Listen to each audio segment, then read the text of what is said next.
had experienced a lot of violence, and people in my neighborhood were going, throughout the mid-'80s, were going to funeral after funeral after funeral. But at the same time, it wasn't the violence so much as it was the suppression of what we were feeling in the neighborhood. The inability to acknowledge our pain, the inability to talk about it, the inability to even admit that it existed.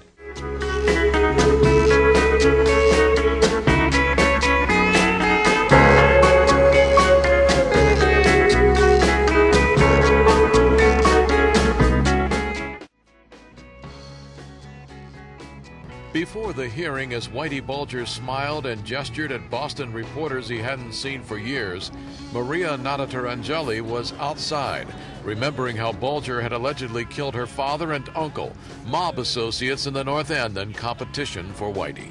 It's like he knew that they were just going to sit down at the table with him, but not to do anything more than just kill him. And that's what happened. And that he doesn't take it seriously what he took away from certain people, being 7 years old, you know, and believing that her daddy was coming home.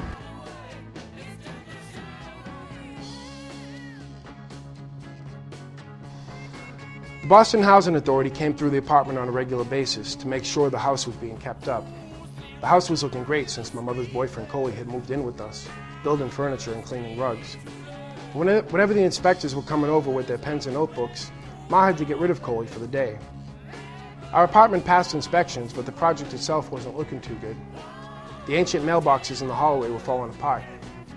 Everyone had to greet the mailman on welfare check day, so as not to risk having it stolen from a flimsy mailbox. The trash incinerators had the steel shutters broken off, with open flames coming out of the stack.